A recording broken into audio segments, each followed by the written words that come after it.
Welcome to T-SAT. గురుత్వాకర్షణకు సంబంధించినటువంటి అంశాలు చూస్తూ ఉన్నాం. ఈ వీడియోలో విశ్వ గురుత్వాకర్షణ నియమము, అదేవిధంగా దీనికి దోహదపడేటటువంటి కొన్ని కాన్సెప్ట్స్ గురించి మాట్లాడుకునే ప్రయత్నం చేద్దాం. సో ముఖ్యంగా చూస్తే భూకేంద్రక సిద్ధాంతము, సూర్యకేంద్రక సిద్ధాంతంలో ఉన్నటువంటి లోపాలను సవరించేటటువంటి క్రమంలో గ్రహగమన నియమాలు వెలుగులోకి వచ్చాయని చెప్పేసి చెప్పుకున్నాం. దీని యొక్క ఎక్స్టెండెడ్ వెర్షన్గా లేదా అప్గ్రేడెడ్ వెర్షన్గా మనము విశ్వ గురుత్వాకర్షణ నియమానికి సంబంధించినటువంటి అంశాలు చూస్తాం. సో ఇక్కడ న్యూటన్ విశ్వ గురుత్వాకర్షణ నియమానికి ముందుగా మనకు భూమికి ఆకర్షణ స్వభావం ఉందని చెప్పేసి వివరించిన వ్యక్తిగా మనకు న్యూటన్ మహాశయుడు కనిపిస్తాడు. మనకు తెలిసిందే, యాపిల్ చెట్టు కింద న్యూటన్ కూర్చొని ఏదో ఆలోచిస్తున్నటువంటి తరుణంలో తన తల మీద యాపిల్ పండు పడిందని, ఇది భూమి మీదకి ఎందుకు పడింది, ఆకాశంలోకి వెళ్ళొచ్చు కదా అనేటటువంటి పరిశీలన ఆధారంగా భూమికి తన మీద ఉన్నటువంటి వస్తువులను, తనకు సమీపంలో ఉన్నటువంటి వస్తువులను ఆకర్షించుకునేటటువంటి స్వభావం ఉందని, ఈ సందర్భంలో ఆ ఆకర్షణ బల ప్రభావం వల్ల యాపిల్ పండు కావచ్చు, ఇతర వస్తువులు కావచ్చు, భూమి మీదికి పతనం అయ్యేటటువంటి పరిస్థితులు ఏర్పడతాయని చెప్పేసి వివరించడం జరిగింది న్యూటన్ మహాశయుడు. మరి ఇక్కడ భూమికి మాత్రమే ఆకర్షణ శక్తి ఉందా, మిగతా వాటికి ఈ ఆకర్షణ శక్తి లేదా అంటే ఇక్కడ విశ్వ గురుత్వాకర్షణ నియమము ఆ సందర్భాన్ని వివరించేటటువంటి ప్రయత్నం చేస్తుంది. సో విశ్వ గురుత్వాకర్షణ నియమాన్ని కూడా వివరించిన వ్యక్తిగా న్యూటన్ మహాశయుడు మనకు కనిపిస్తారు. కెప్లర్ గ్రహగమన నియమాలకు వివరణగా న్యూటన్ విశ్వ గురుత్వాకర్షణ నియమంగా మనం పేర్కొనవచ్చు. సో ఈ నియమం ప్రకారము విశ్వంలోని ప్రతి వస్తువు మరొక వస్తువును ఆకర్షించేటటువంటి ప్రయత్నం చేస్తుంది. మరి ఇక్కడ ఆకర్షణ బలాల ప్రభావము ఎక్కువైనటువంటి సందర్భాలలో ఆ వస్తువు మరొక వస్తువుని ఆకర్షించుకునేటటువంటి ప్రయత్నం చేస్తుందని చెప్పేసి అనుకున్నాం. ఒక అయస్కాంతాన్ని కనుక మనం ఉదాహరణగా తీసుకుంటే, అయస్కాంతం యొక్క ఆకర్షణ వల్ల ఇనుప వస్తువులు దాని వైపుగా ఆకర్షించబడి అతుక్కునేటటువంటి స్వభావాన్ని మనం చూస్తాం. మరి అలాంటి సందర్భంలో సూర్యుడికి ఉన్నటువంటి ఆకర్షణ బలం వల్ల భూమి సూర్యుని వైపుగా ఆకర్షించబడి నేరుగా సూర్యుడిని గనక అతుక్కున్నట్లయితే, మరి మిగతా గ్రహాలు కూడా అదే పని గనక జరిగినట్లయితే సృష్టి అనేది దాని యొక్క ఉనికిని కోల్పోయేటటువంటి అవకాశం ఉంది. మరి ఆ సందర్భంలో సృష్టి ఏ విధంగా తన యొక్క ఉనికిని కాపాడుకుంటుందో వివరించేటటువంటి అంశంగా కూడా మనకు ఈ నియమం అనేది కనిపిస్తుంది. సో ఈ ఆకర్షణ బలం అనేది ఆ రెండు వస్తువుల ద్రవ్యరాశుల లబ్ధానికి అనులోమానుపాతంలోను మరియు వాటి మధ్య దూరం యొక్క వర్గానికి విలోమానుపాతంలో ఉంటుందని వివరించేది మనకు న్యూటన్ విశ్వ గురుత్వాకర్షణ నియమము. సో ఈ ధర్మం ప్రకారము విశ్వంలో ఉన్నటువంటి ఏ రెండు ఖగోళ వస్తువులైనా సరే వాటి యొక్క ద్రవ్యరాశిని ఆధారంగా చేసుకొని నిర్దిష్టమైనటువంటి ఆకర్షణ బలాలను ఒకదాని మీద ఒకటి ప్రయోగించుకుంటాయని చెప్పేసి తెలుస్తుంది. ఆ సందర్భంలో సూర్యుడు భూమికి మధ్య ఉన్నటువంటి ఆకర్షణ బలాలు, సూర్యుడు భూమి మీద ఆకర్షణ బలాన్ని కలగజేస్తే భూమి కూడా తనకున్నటువంటి ద్రవ్యరాశి ఆధారంగా సూర్యుని తన వైపుగా ఆకర్షించుకునేటటువంటి ప్రయత్నం చేస్తుంది. మరి ఆ సందర్భంలో రెండింటి యొక్క ఆకర్షణ శక్తులు ఈ ప్రభావం వల్ల ఒకదానితో ఒకటి అతుక్కుని పోయేటటువంటి పరిస్థితి ఏర్పడుతుంది. మరి ఆ ఆకర్షణ బలాల యొక్క ప్రభావము మరియు పరిమాణము ఎంత ఉందనేటటువంటి అంశంలో కూడా ఈ సిద్ధాంతం మనకు ఒక క్లారిటీని అందించే ప్రయత్నం చేస్తుంది. ఫర్ సపోజ్ ఏవైనా రెండు వస్తువులు ఆర్ అనేటటువంటి డిస్టెన్స్లో ఉన్నాయని చెప్పేసి అనుకుందాం. ఈ రెండింటి మధ్య దూరము ఆర్ అనుకుందాం. ఇక్కడ మొదటి వస్తువు యొక్క ద్రవ్యరాశి m1, రెండవ వస్తువు యొక్క ద్రవ్యరాశి m2 గనక అనుకుంటే, ఈ రెండింటి మధ్య ఉన్నటువంటి ఆకర్షణ బలాన్ని మనము Fతో గనక చూపిస్తే F is equal to G into m1 into m2/r² అనేటటువంటి సూత్రం ఆధారంగా ఈ రెండు వస్తువుల మధ్య ఎంత ఆకర్షణ బలం ఉందో కనుక్కునేటటువంటి ప్రయత్నం చేయవచ్చు. ఇది విశ్వంలో ఉన్నటువంటి ఏ రెండు ఖగోళ వస్తువుల మధ్యనైనా సరే ఈ ఆకర్షణ బలాన్ని యొక్క పరిమాణాన్ని మనం ఇక్కడ కనుక్కోవచ్చు. సో ఇక్కడ G అనేటటువంటిది విశ్వ గురుత్వాకర్షణ స్థిరాంకంగా మనం చెప్తాం. దీని యొక్క విలువ 6.67 into 10⁻⁻11 newton metre square by KG స్క్వేర్గా దీన్ని మనం చెప్తాం. మోస్ట్ ప్రాబబ్లీ మనకి ఇట్లాంటి స్థిరాంకాల గురించి ఎగ్జామినేషన్ పాయింట్ ఆఫ్ వ్యూలో పెద్దగా అడగడం లేదు, బట్ ఒక అవగాహన కలిగి ఉండడంలో తప్పు లేదు కాబట్టి దీన్ని మనం వివరించుకోవడం జరుగుతుంది. సో అలా మనకు ఈ న్యూటన్ విశ్వ గురుత్వాకర్షణ నియమం ప్రకారము ఈ రెండు వస్తువులు ఒకదానిని ఒకటి ఆకర్షించుకునేటటువంటి సందర్భంలో ఒక నిర్దిష్ట దూరం తర్వాత మనకు ఈ ఆకర్షణ కాస్త వికర్షణ బలాలుగా మారేటటువంటి అవకాశం ఉంది. రెండు సమానంగా ఉన్నంతసేపు ఆకర్షణ బలము వికర్షణ బలము రెండు సమానంగా ఉన్నంతసేపు ఈ వస్తువు చుట్టూతా అంటే దేని యొక్క ఆకర్షణ బలం అయితే అధికంగా ఉంటుందో ఆ వస్తువు చుట్టూతా పరిభ్రమించేటటువంటి ప్రయత్నం చేస్తుంది. తత్ఫలితంగా ఇక్కడ మనకు యూనివర్స్ అనేది నిరంతరాయంగా కంటిన్యూ అయ్యేటటువంటి అవకాశం అనేది ఏర్పడుతుంది. సో ఇక్కడ మరొక ముఖ్యమైనటువంటి అంశం ఏంటి అంటే మనకు F is directly proportional to m1 into m2 అంటే ఆ రెండు ద్రవ్యరాశుల యొక్క లబ్ధానికి అనులోమానుపాతంలో ఉంటుందని చెప్పేసి అనుకున్నాం. అంటే రెండు వస్తువుల యొక్క ద్రవ్యరాశుల పరిమాణం పెరుగుతున్నప్పుడు ఆకర్షణ బలం యొక్క పరిమాణం కూడా పెరుగుతుందని చెప్పేసి అనుకుంటున్నాం. కాబట్టి గ్రహాలన్నింటిలో పెద్ద గ్రహమైనటువంటి గురుగ్రహం యొక్క ఆకర్షణ శక్తి అధికంగా ఉంటుందని చెప్పేసి మనం చెప్పుకుంటాం. కాబట్టి తేలికగా ఈ తోకచుక్కలు అనేటటువంటివి సూర్యుని చుట్టూతో పరిభ్రమించేటటువంటి సందర్భంలో గురుగ్రహం దగ్గరకు వచ్చినట్లయితే అవి నేరుగా గురుగ్రహం మీదకి పతనమయ్యేటటువంటి అవకాశం ఉంది. కాబట్టి గురుగ్రహాన్ని తోకచుక్కల యొక్క శ్మశాన వాటికగా మనం పరిగణించేటటువంటి ప్రయత్నం చేస్తాం. ఎందుకంటే దాని యొక్క ద్రవ్యరాశి అధికంగా ఉంటుంది. కాబట్టి అధిక ద్రవ్యరాశి ఉన్నటువంటి ఖగోళ వస్తువులకు ఎక్కువ ఆకర్షణ శక్తి ఉంటుందని ఈ సమీకరణం ద్వారా మనకు తెలుస్తుంది.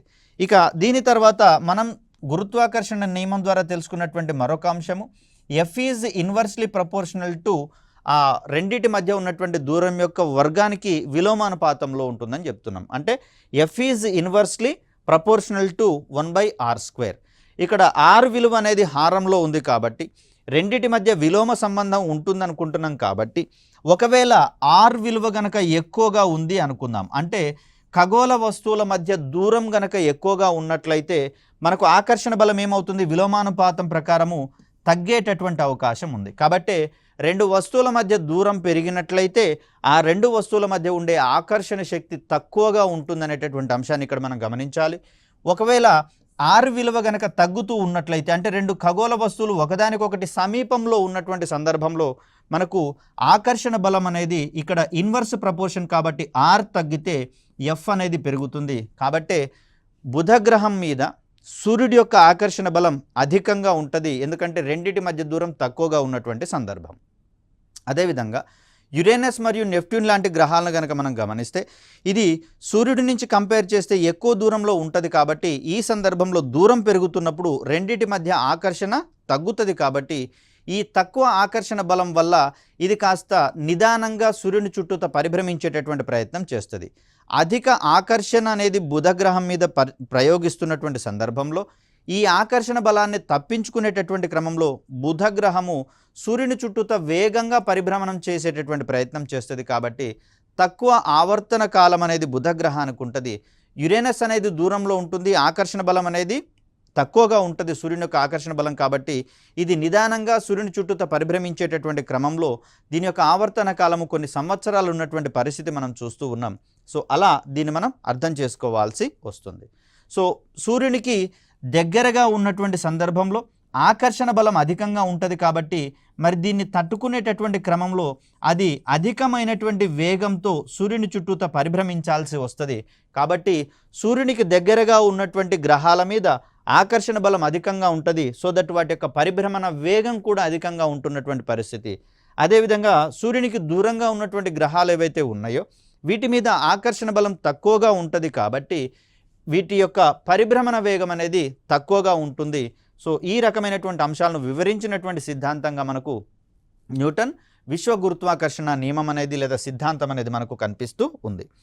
ఇక భూమికి సంబంధించినటువంటి ఆకర్షణ గురించి మాట్లాడుకునేటప్పుడు గెలీలియో మహాశయుడు స్వేచ్ఛాపతన వస్తువుల గురించి ఒక ప్రస్తావన చేయడం అనేది జరిగింది.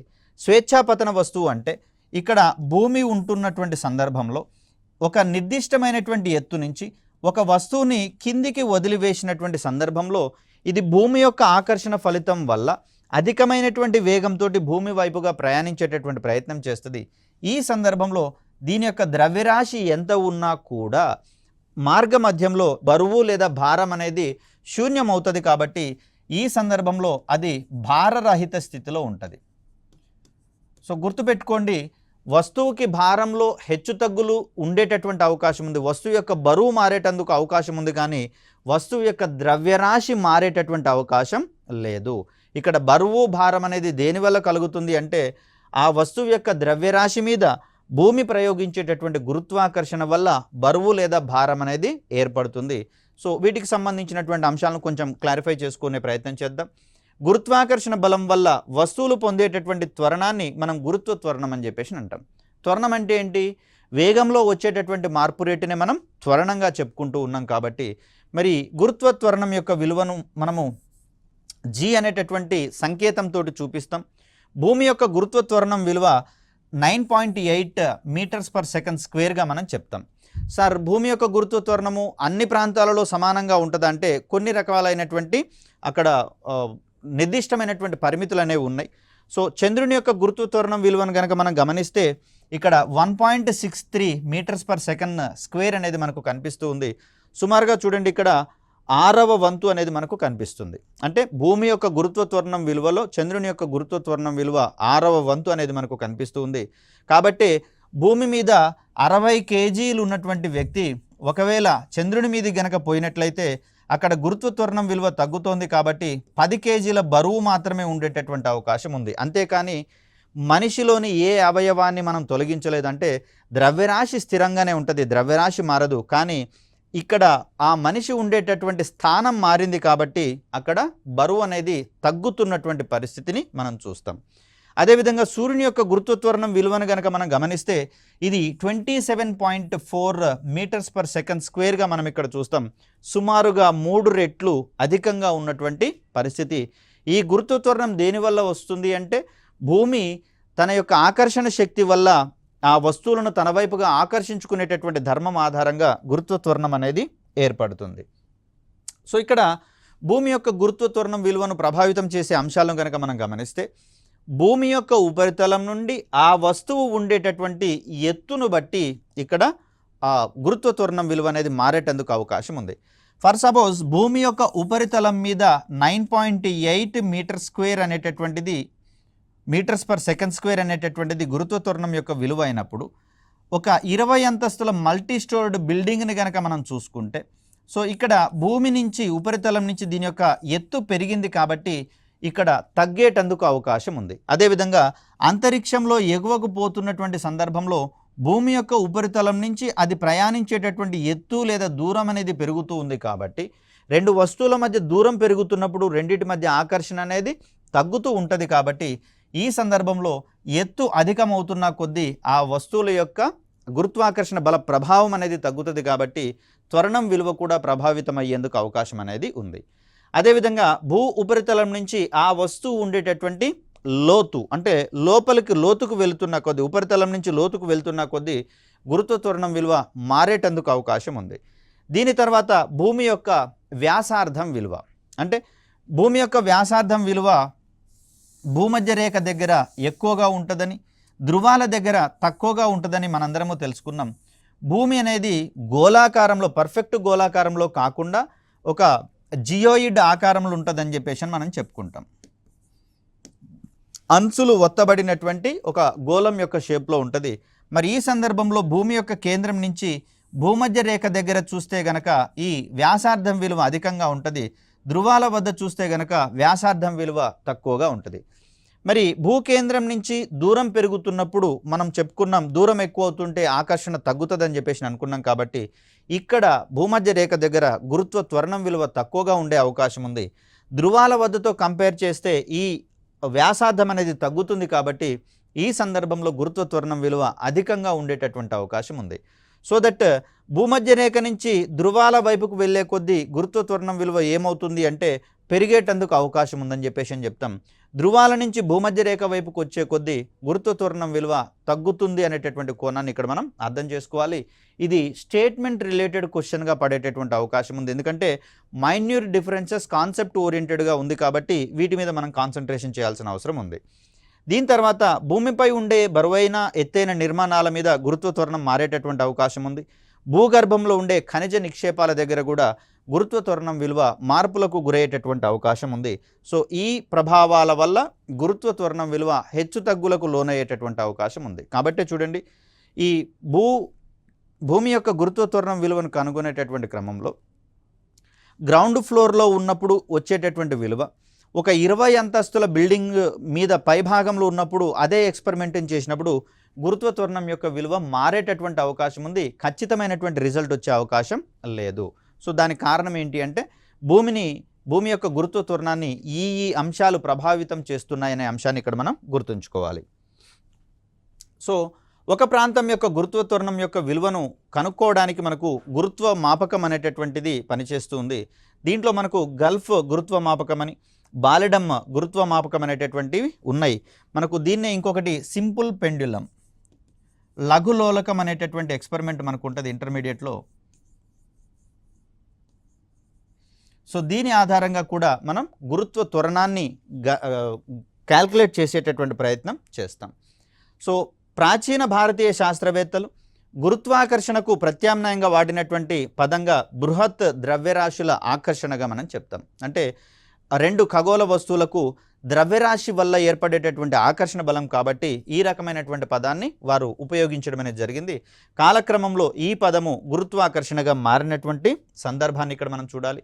నెక్స్ట్ మనం మాట్లాడుకోవాల్సింది ప్రక్షేపకం అనేటటువంటి ఒక ప్రత్యేకమైనటువంటి సన్నివేశానికి సంబంధించి. సో ఇక్కడ భూమి మీద ఏదైనా ఒక వస్తువును భూమికి కొంత కోణంతో గనక విసిరినట్లయితే ఇది పరావలయ మార్గంలో ప్రయాణిస్తుంది. సో ఈ పరావలయ మార్గంలో ప్రయాణించేటటువంటి ఏ వస్తువునైనా సరే మనము ప్రక్షేపకము, ప్రొజెక్టైల్ అంటాం. మరి దీనివల్ల ఏం జరుగుతుంది అంటే మనకు కొన్ని సన్నివేశాలలో వస్తువును విసిరేసినప్పుడు విసిరేసినటువంటి వ్యక్తికేమో అది సరళరేఖా మార్గంలో ప్రయాణిస్తున్నట్లుగా అనిపిస్తుంది. కానీ బయట ఉన్నటువంటి వ్యక్తులకు అది పరావలయ మార్గంలో ప్రయాణిస్తున్నట్లుగా మనం గమనిస్తాం. సో ఇలాంటి వస్తువుని దేన్నైనా సరే మనం ప్రక్షేపకం అంటాం. ఏ వస్తువులు ప్రక్షేపకాలు అనిపించుకోబడతాయి, దానికి ఎన్హాన్స్మెంట్ లేదా ఎక్స్టెన్షన్ ఏం జరుగుతుందనేటటువంటి కోణంలో మనకు క్వశ్చన్స్ పడేందుకు అవకాశం ఉంది. ప్రక్షేపకం ఎల్లప్పుడూ ప్రయాణించేటటువంటి మార్గం పరావలయ మార్గమే. ఒక వంపు తిరిగినటువంటి మార్గంలో ఇది ప్రయాణించేటటువంటి అవకాశం ఉంది. ఇక ఎగ్జాంపుల్స్ని కనుక మనం గమనిస్తే క్రికెట్లో బాల్ వేసినప్పుడు బ్యాట్స్మెన్ కొట్టేటటువంటి సన్నివేశాన్ని మనం చూస్తాం. బ్యాట్కు తగలగానే బాల్ పైకి లేసేటటువంటి ప్రయత్నం జరుగుతుంది. లేదా కొంతమంది అయితే నేలకు బారుగా దాన్ని ప్రయాణించేటట్లుగా కొట్టడం అనేది జరుగుతుంది, అది వేరే విషయం. సో బ్యాట్కు తగిలి పైకి లేచినటువంటి బాల్ ఏదైనా సరే పరావలయ మార్గంలోనే ప్రయాణించేటటువంటి ప్రయత్నం జరుగుతుంది. అదేవిధంగా యుద్ధ విమానాల నుంచి విడువబడినటువంటి బాంబులు ఏవైతే ఉన్నాయో లేదా క్షిపణులు ఏవైతే ఉన్నాయో ఇవన్నీ కూడా పరావలయ మార్గంలోనే ప్రయాణిస్తూ ఉంటాయి. అదేవిధంగా విల్లు నుంచి వెలువడినటువంటి బాణం కూడా పరావలయ మార్గంలోనే ప్రయాణించే ప్రయత్నం చేస్తుంది. తుపాకీ నుంచి వెలువడినటువంటి తూటాలు, ఫుట్బాల్ ఆడేటటువంటి సందర్భాల్లో కాలితో తన్నినటువంటి ఫుట్బాల్ కూడా గాలిలోకి ఎగిరినటువంటి సన్నివేశాన్ని కనుక ఊహించుకుంటే అది కూడా పరావలయ మార్గంలోనే ప్రయాణిస్తుంది. కాబట్టి దాన్ని కూడా మనం ప్రక్షేపకంగానే ప్రస్తావిస్తాం. అదేవిధంగా చేతితో పైకి విసరబడినటువంటి రాయి కూడా మనకు ప్రక్షేపకాలుగానే ప్రయాణిస్తాయి. మరి దీనివల్ల ఏంటి సార్ ఉపయోగము అంటే దానికి సంబంధించినటువంటి విస్తృతమైనటువంటి ప్రయోజనాలు ఉన్నాయి కాబట్టి దాన్ని మనం మాట్లాడుకోవాల్సి వస్తుంది. ప్రక్షేపకం యొక్క వేగము నిలువు దశలో ప్రయాణించేటప్పుడు మాత్రమే మారుతుంది, కానీ క్షితిజ సమాంతరంగా మారేటటువంటి అవకాశం లేదు. ఫర్ సపోజ్ ఒక ప్రక్షేపకాన్ని విసిరినటువంటి సందర్భంలో ఇది పైకి ప్రయాణించేటటువంటి సందర్భంలో క్రమక్రమంగా దాని యొక్క వేగము తగ్గుతూ పోతూ ఉంటుంది. ఒక నిర్దిష్ట ఎత్తు అంటే భూమి నుంచి ఒక నిర్దిష్ట ఎత్తును కనుక మనం తీసుకుంటే ఇక్కడ క్షితిజ లంబ వేగం మాత్రమే శూన్యమవుతుంది. కాబట్టి ఇక్కడి నుంచి అది పైకి ప్రయాణించడం కాకుండా దిగువ వైపుకు ప్రయాణించేటటువంటి ప్రయత్నం చేస్తుంది. కాబట్టే ఎగువకు వెళుతున్న కొద్ది వేగం అనేది మారుతూ ఉంటుంది, కానీ శూన్యం అవుతుంటుంది. కానీ క్షితిజ సమాంతరంగా ప్రయాణించేటటువంటి సందర్భంలో వేగం మాత్రం మారదు. ఒకవేళ క్షితిజ సమాంతర వేగం కూడా 0 అయిందనుకోండి, నిర్దిష్ట ఎత్తుకు చేరిన తర్వాత వస్తువు మళ్ళీ వక్ర మార్గాన్ని కాకుండా నేరుగా భూమి మీద పడేటటువంటి ప్రయత్నం జరగాలి. కాబట్టే ఈ స్టేట్మెంట్ని మనం ఇవ్వడం జరిగింది.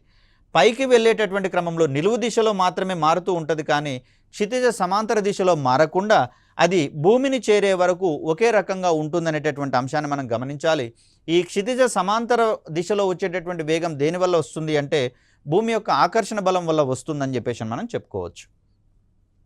సో దీని తర్వాత ప్రయాణించేటటువంటి వాహనాల నుంచి ఏదైనా వస్తువును జార విడిచినట్లయితే అదే వాహనంలో విసిరినటువంటి వ్యక్తికి లేదా పరిశీలించేటటువంటి వ్యక్తికి అది స్ట్రైట్గా ప్రయాణిస్తుందని చెప్పేసి మనకు కనిపిస్తుంది. కానీ వాహనం వెలుపల ఉన్నటువంటి వ్యక్తికి మాత్రం అది పరావలయ మార్గంలో అంటే వంపు మార్గంలో కిందికి పడుతున్నట్లుగా భావించాల్సి వస్తుంది. ఒక ప్రక్షేపకము ప్రయాణించేటటువంటి మార్గంలో గరిష్ట ఎత్తు వద్ద క్షితిజ దిశలో క్షితిజ లంబ దిశలో వేగం అనేది శూన్యం అవుతుంది. కానీ సమాంతర దిశలో వేగం అనేది శూన్యం కాదు. ఒక ప్రక్షేపకం విసరబడిన బిందువు నుండి మొదలై తిరిగి భూమిని చేరే వరకు పట్టినటువంటి కనిష్ట దూరాన్ని మనము పరిధి అనేటటువంటి పేరుతోటి పిలుస్తాం. ఫర్ సపోజ్ ఒక వస్తువుని ఇక్కడి నుంచి విసిరినాం అనుకుందాం, ఇక్కడ అది తిరిగి భూమిని చేరింది అని చెప్పేసి అనుకుందాం. మరిది వాస్తవానికి ఈ ప్రక్షేపకం ప్రయాణించినటువంటి దూరాన్ని గనక మనం గణించాలి అంటే ఇది గాలిలో ప్రయాణించినటువంటి మొత్తం దూరాన్ని మనం క్యాల్కులేట్ చేయాల్సి వస్తుంది. కానీ దీనికోసం నిర్దిష్టమైనటువంటి సాంకేతికతలు లేవు. కాబట్టి మనం ఏం చేస్తున్నామంటే ఎక్కడి నుంచి అయితే అది మొదలైందో తిరిగి భూమిని ఎక్కడికైతే చేరిందో ఈ రెండిటి మధ్య ఉన్నటువంటి కనిష్ట దూరాన్ని తీసుకుంటున్నాం. దీన్ని మనము ఆ ప్రక్షేపకం యొక్క పరిధి అంటాము. దీన్నే మనము రేంజ్ అనేటటువంటి పదంతో చెప్తాం. సార్ రేంజ్ అంటే వ్యాప్తి కదా అంటే ప్రక్షేపకం విషయంలో రేంజ్ అంటే మనం పరిధిగానే డిఫైన్ చేసుకోవాల్సి వస్తుంది. సో ఇలా ఒక క్షిపణిని గనక మనం విసిరేసినట్లయితే లేదా క్షిపణిని గనక ప్రయోగించినట్లయితే అది పరావలయ మార్గంలో ప్రయాణిస్తుంది. కానీ ఎంత దూరం ప్రయాణించాలి అనేటటువంటిది కేవలము విసిరివేయబడినటువంటి బిందువు నుంచి అది భూమిని చేరినటువంటి బిందువు మధ్యలో ఉన్నటువంటి కనిష్ట దూరాన్ని బట్టి మాత్రమే మనం డిఫైన్ చేసుకోవాల్సి వస్తుంది. ఫర్ సపోజ్ అగ్ని క్షిపణి యొక్క పరిధి అనేది 5000 కిలోమీటర్లు అని DRDO ప్రకటిస్తుంది. అంటే అది గాలిలో ప్రయాణించేటటువంటి దూరాన్ని మనం 5000 కిలోమీటర్లుగా పరిగణించము. ప్రయోగించబడినటువంటి బిందువు నుంచి అది భూమిని చేరేటటువంటి బిందువు లేదా లక్ష్యాన్ని చేరుకునేటటువంటి దూరం మనకు 5000 కిలోమీటర్ల దూరంలో ఉండాలి. వాస్తవానికి ఇది 8000 కిలోమీటర్ల వరకు కూడా ప్రయాణించేటటువంటి అవకాశం ఉందని ఇతర ప్రపంచ దేశాలు అంటున్నాయి. కాబట్టి క్షిపణుల విషయానికి వచ్చేసరికల్లా అవి కూడా ప్రక్షేపకాల మాదిరిగానే ప్రయాణిస్తాయి. వీటి యొక్క పరిధి అనేది మనకు చాలా కీలకం అవుతుంది. కాబట్టి భూమి నుంచి బయలుదేరి ఏ లక్ష్యం మీదకైతే చేరుకోవాలో ఆ రెండిటి మధ్యలో ఉన్నటువంటి కనిష్ట దూరాన్ని మాత్రమే ఇక్కడ మనం పరిగణించే ప్రయత్నం చేస్తాం. సో దీన్ని మనం ఏమంటున్నామంటే పరిధి అంటున్నాం. మనకు కొన్ని 10 కిలోమీటర్ల దూరం నుంచి 1000 కిలోమీటర్ల దూరంలో ఉన్నటువంటి లక్ష్యాల మీదకి ప్రయోగించగల క్షిపణులు ఉన్నాయి. వాటన్నింటిలో కీలకమైనటువంటి పదజాలంగా మనం పరిధిని గురించి మాట్లాడుకుంటాం.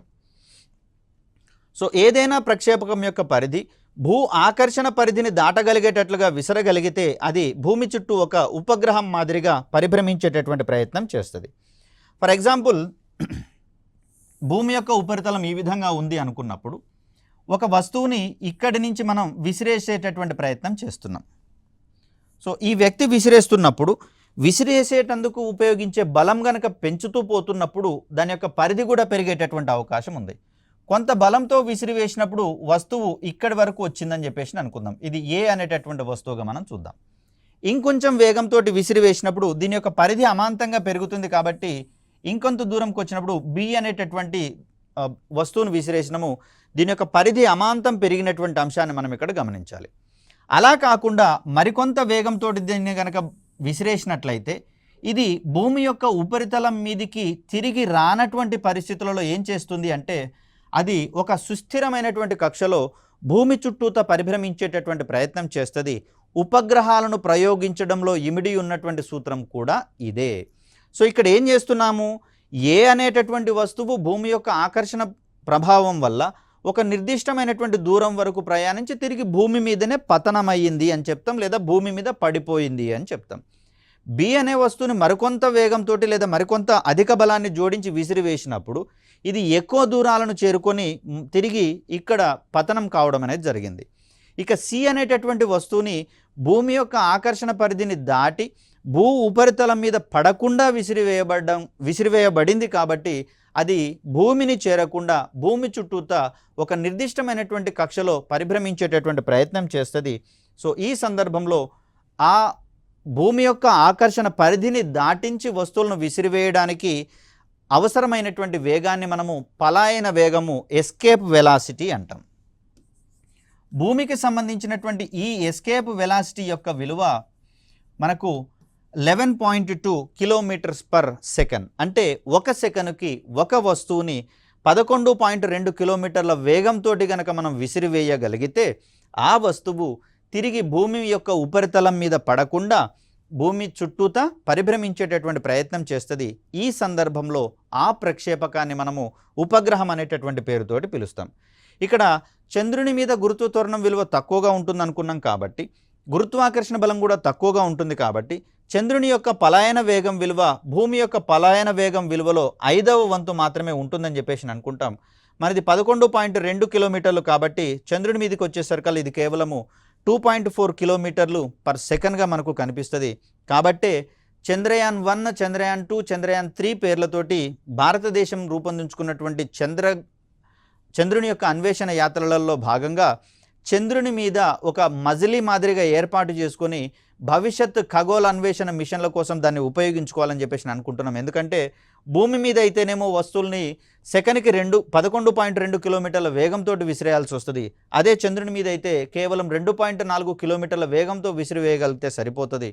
మరి భూమి యొక్క ఆకర్షణ శక్తి అధికంగా ఉంటుంది కాబట్టి ఈ వేగాన్ని సాధించాలి అంటే భారీ పరిమాణంలో రాకెట్లు అవసరమవుతాయి, భారీ పరిమాణంలో ఇంధనం అవసరమవుతాయి. అదే చంద్రుని మీద అయితే తక్కువపాటి ఇంధనంతో మనం ఈజీగా ఈ పలాయన వేగాన్ని చేరుకోవచ్చు. కాబట్టి ఉపగ్రహ ప్రయోగాలకు అవసరమయ్యేటటువంటి ఖర్చు మనకు కలిసి వస్తుంది. కాబట్టి దానికోసమే మనం చంద్రయాన్ 1, 2, 3లను రూపొందించి నిర్వహించుకున్న పరిస్థితిని మనం గమనించాలి. సూర్యునికి సంబంధించి కనుక చూస్తే ఈ పలాయన వేగం యొక్క విలువ 618 కిలోమీటర్స్ పర్ సెకండ్గా మనకు కనిపిస్తూ ఉంది.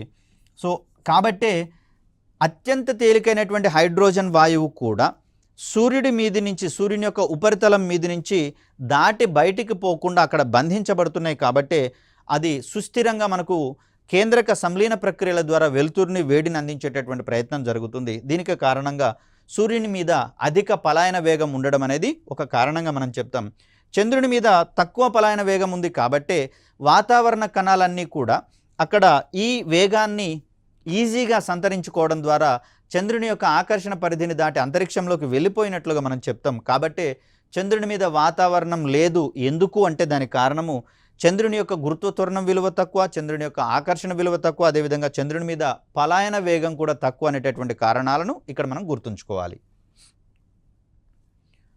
సో ఇక్కడ కక్షా వేగానికి సంబంధించి చూస్తే మరి ప్రొజెక్టైల్ అనేటటువంటిది ఒక గ్రహం యొక్క ఆకర్షణ పరిధిని దాటి విసిరివేయగలిగితే ఒక నిర్దిష్టమైనటువంటి కక్షలో పరిభ్రమిస్తుందని చెప్పేసి అనుకున్నాం.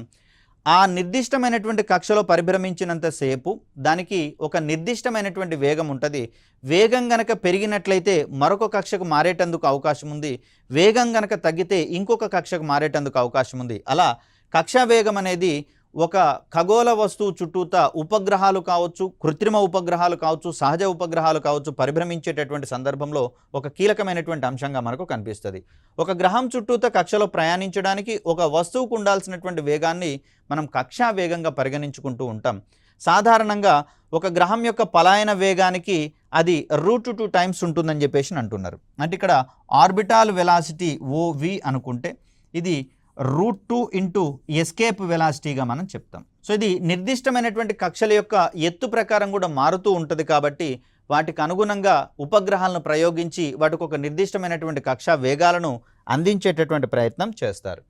సో గ్రహం చుట్టూతో పరిభ్రమించేటటువంటి తక్కువ ద్రవ్యరాశి కలిగినటువంటి వస్తువులనే మనం ఇక్కడ ఉపగ్రహాలు అంటాం. ఎందుకంటే చంద్రుడు అనేది సహజ ఉపగ్రహం అయినప్పటికీ కూడా చంద్రుని యొక్క ద్రవ్యరాశితో పోలిస్తే మానవుడు నిర్మించి ప్రయోగిస్తున్నటువంటి కృత్రిమ ఉపగ్రహాల యొక్క ద్రవ్యరాశి చాలా తక్కువగా ఉంటుంది. కాబట్టి సో ఇలా చూస్తాం. భూమికి గల సహజ సిద్ధమైనటువంటి యాన్సెంట్ శాటిలైట్గా మనము చంద్రుని గమనించుకోవాల్సి వస్తుంది. నిత్య జీవితంలో మనం అనేకమైనటువంటి అవసరాల కోసం, కమ్యూనికేషన్ అవసరాల కోసం కావచ్చు, రిమోట్ సెన్సింగ్ అవసరాల కోసం కావచ్చు, అదేవిధంగా వాతావరణ పరిశోధన కోసం కావచ్చు, సైనిక అవసరాల కోసం కావచ్చు, రకరకాల అవసరాల కోసము మనము అనేక రకాలైనటువంటి ఉపగ్రహాలను రూపొందించుకొని వాటిని రాకెట్లు లేదా ఉపగ్రహ ప్రయోగ వాహక నౌకలు అనేటటువంటి వాటి ద్వారా మనము వాటిని నిర్దిష్టమైనటువంటి కక్షలలోకి చేర్చేటటువంటి ప్రయత్నం చేస్తూ ఉన్నాం. మరి వీటికి సంబంధించినటువంటి కాన్సెప్ట్స్ అన్నింటినీ కూడా మనము స్పేస్ టెక్నాలజీ అనేటటువంటి వాటి ద్వారా మనం వివరించుకునేటటువంటి ప్రయత్నం చేస్తాం. సో ఉపగ్రహ వాహక నౌకలకు సంబంధించి PSLV కావచ్చు, అదేవిధంగా GSLV కావచ్చు, నెక్స్ట్ HSLV కావచ్చు, ఇలాంటివన్నీ కూడా మనకు ఎస్ఎస్ఎల్వి అనేటటువంటిది కూడా మనకుంది. ఈ లాంచ్ వెహికల్స్ యొక్క ప్రాథమికమైనటువంటి విధి ఏంటి అంటే వాటి ద్వారా ప్రయోగించబడేటటువంటి ఉపగ్రహాలు ఏవైతే ఉన్నాయో ఈ ఉపగ్రహాలు భూమి యొక్క ఆకర్షణ పరిధిని దాటి ప్రయాణించడానికి అవసరమైనటువంటి పలాయన వేగాన్ని అందించడమే వాటి యొక్క ప్రాథమికమైనటువంటి విధిగా మనం చెప్తాం. మరి అలాంటి సందర్భాల్లో ఎన్ని రకాలైనటువంటి కక్షలు ఉన్నాయి, ఆ కక్షలలోకి చేరినప్పుడు ఉపగ్రహాల నుంచి ఏ ప్రయోజనాలు వస్తాయి, మరి ఏ కక్షకు సంబంధించినటువంటి ఉపగ్రహాలు వాటి యొక్క పరిభ్రమణ కాలం ఎంత ఉంటుంది, వాటి యొక్క జీవిత కాలం ఎంత ఉంటుంది, ఇవన్నీ కూడా మనకు స్పేస్ టెక్నాలజీలో మొత్తంగా వివరించుకునేటటువంటి ప్రయత్నం చేస్తాం. సో ఇక్కడ ఉపగ్రహాలకు సంబంధించి చూస్తే మనము అంతరిక్ష పరిశోధనల కోసం కావచ్చు, స్పేస్ రీసెర్చ్కు సంబంధించి రిమోట్ సెన్సింగ్ అని, నావిగేషన్ శాటిలైట్ సిస్టమ్ అని, సమాచార ప్రసారాలకు సంబంధించి కమ్యూనికేషన్ శాటిలైట్స్ అని, ఇవన్నీ కూడా మనము కృత్రిమ ఉపగ్రహాలుగా రూపొందించుకొని ప్రయోగించుకునేటటువంటి ప్రయత్నం చేస్తూ ఉన్నాం. మరి వీటిలలో రిమోట్ సెన్సింగ్ మరియు భూ పరిశీలన వంటి కార్యక్రమాలకు సంబంధించి చూస్తే కేవలం భూమి యొక్క ఉపరితలం నుంచి 500 నుంచి 800 కిలోమీటర్ల ఎత్తులో ఉన్నటువంటి ఉత్తర దక్షిణ ధృవాలు పోలార్ రీజియన్స్ మీద నుంచి పరిభ్రమించేటటువంటి కక్షలలోకి వీటిని ప్రయోగించేటటువంటి ప్రయత్నం చేస్తాం. ఈ ధృవ కక్షల్ని మరో రకంగా మనము భూ నిమ్న కక్షలు, లో ఎర్త్ ఆర్బిట్స్గా మనం పిలుచుకుంటాం. సో లో ఎర్త్ ఆర్బిట్స్కి ప్రయోగించేటటువంటి ఉపగ్రహాలన్నీ కూడా సాధారణంగా రిమోట్ సెన్సింగ్ మరియు భూ పరిశీలన వంటి కార్యక్రమాల కోసము ఉపయోగించేటటువంటి కక్షలుగా మనం చూస్తాం. సో వీటి తర్వాత ఉపగ్రహాల యొక్క ఆవర్తన కాలం, అంటే ఈ కక్షలలో పరిభ్రమించేటటువంటి ఉపగ్రహాలన్నీ కూడా కేవలం 90 నుంచి 100 నిమిషాలలో ఒకసారి కంప్లీట్గా భూమి చుట్టూత పరిభ్రమించి వచ్చేటటువంటి ప్రయత్నం చేస్తాయి. మరి వీటికి భిన్నంగా ఉండేటటువంటి కక్షలుగా మనకు భూస్థిర కక్షలు కనిపిస్తూ ఉంటాయి. వాటిలలో మనము సమాచార ఉపగ్రహాలు, ఇంటర్నెట్ సర్వీసెస్ అందించేటటువంటి కమ్యూనికేషన్ శాటిలైట్స్ని పంపిస్తాం. మరి ఈ ఉపగ్రహాల యొక్క పరిభ్రమణ కాలం అనేది భూమి తన చుట్టూతో తాను తిరగడానికి పట్టేటటువంటి సమయానికి సమానంగా ఉంటుంది. కాబట్టి ఆ సందర్భంలో వీటికి సంబంధించినటువంటి మరికొన్ని కంప్లీట్ ఇన్ఫర్మేషన్స్ మరొక వీడియోలో తెలుసుకునేటటువంటి ప్రయత్నం చేద్దాం. అప్పటి వరకు సెలవు. ధన్యవాదాలు.